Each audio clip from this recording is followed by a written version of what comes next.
How can poetry help us out of these troubled times? Well, I think poetry does it by its very particular magic. It does it by an extraordinary brevity.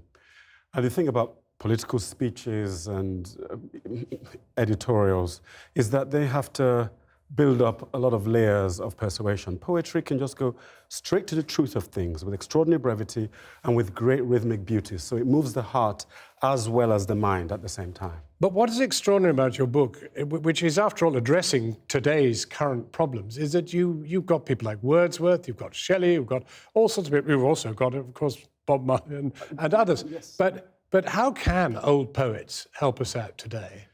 Because people like Wordsworth, people like Shelley, people like Byron, even people like Virgil, Old Testament poets, they spoke passionately about the injustices of the world. In many ways, that's what makes them still resonate for us. They wrote about beauty, of course, and they wrote about flowers and clouds, but they also wrote very stirringly about the injustices of society. And those injustices remain with us because we continue to be unfair. We continue to not push forward the justice agenda in the human story. I mean, it's there in the Windrush story that I heard earlier. So the old poets, as well as the new poets like Bob Marley, poets like Basho, they speak poignantly about our need to change this world.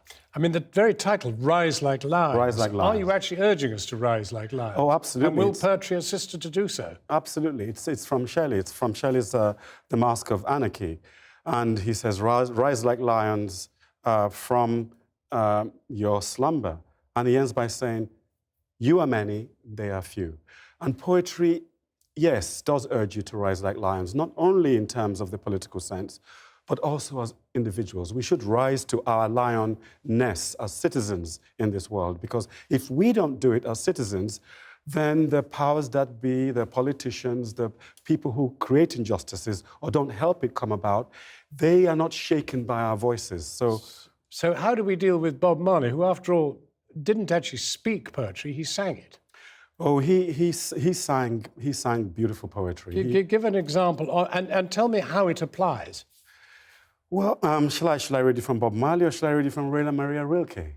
Well, it's up to you. I'm going to read it from Rainer Maria Rilke. And this is a poem called Silent Hour, and it goes, whoever weeps somewhere out in the world, weeps without cause in the world, weeps over me. And this me can be all of us. Whoever laughs somewhere out in the night, laughs without cause in the night, laughs at me. Whoever wanders somewhere in the world, wanders in vain in the world, wanders to me. Whoever dies somewhere in the world, dies without cause in the world, looks at me. It's that. Well, that could be Windrush. That could be Windrush. If one citizen has been thrown out unfairly, we all are. That's the implication of a poem like that. Ben Okri, thank you very much indeed. Thank you. And the book is Rise Like Lions. Poetry for the Many.